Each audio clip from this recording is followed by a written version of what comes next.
Ashish sir धन्यवाद.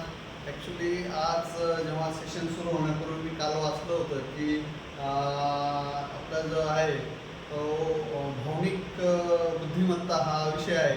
तेव्हा मला सुरुवातीला असं वाटलं की अरे आता काय कुठे भावनिक होणार आणि काय बुद्धिमत्ता वाढणार आहे आपली. म्हणजे अगदी खरं सांगायचं म्हणजे मी माझ्या पुण्यातल्या मित्रांना फोन करून सुद्धा सांगितलं होतं की मी आज दुपारचा अर्धा सेशन बंक मारून तुमच्याकडे भेटायला येतो आहे आणि मग आपण हे करूया, गप्पा मारूया.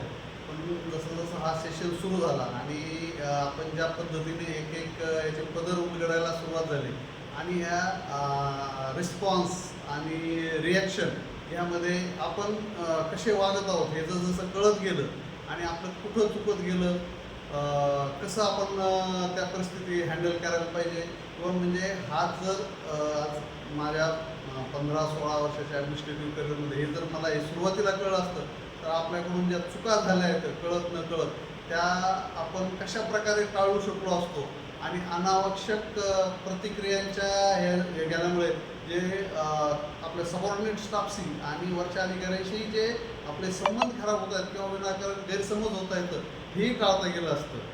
आणि यातून येणारा जो स्ट्रेस, त्या स्ट्रेसनंतर येणारे आजारपण, त्याचं कंट्रोल, ह्या सगळ्या गोष्टी टाळता आल्या असतात. पण माझी अशी इच्छा आहे की आशिष सरांनी यापुढेही आम्हाला या बाबतीत हँड होल्डिंग द्यावं आणि या बाबतीमध्ये अत्यंत सगळ्या म्हणजे ह्या आजच्या जे सगळ्या स्टाफचे आहेत, सगळे अधिकारी आहेत, या सगळ्यांना पुढच्या आयुष्यात ह्या गोष्टीचा अत्यंत उपयोग होणार आहे. धन्यवाद सर. Yes sir.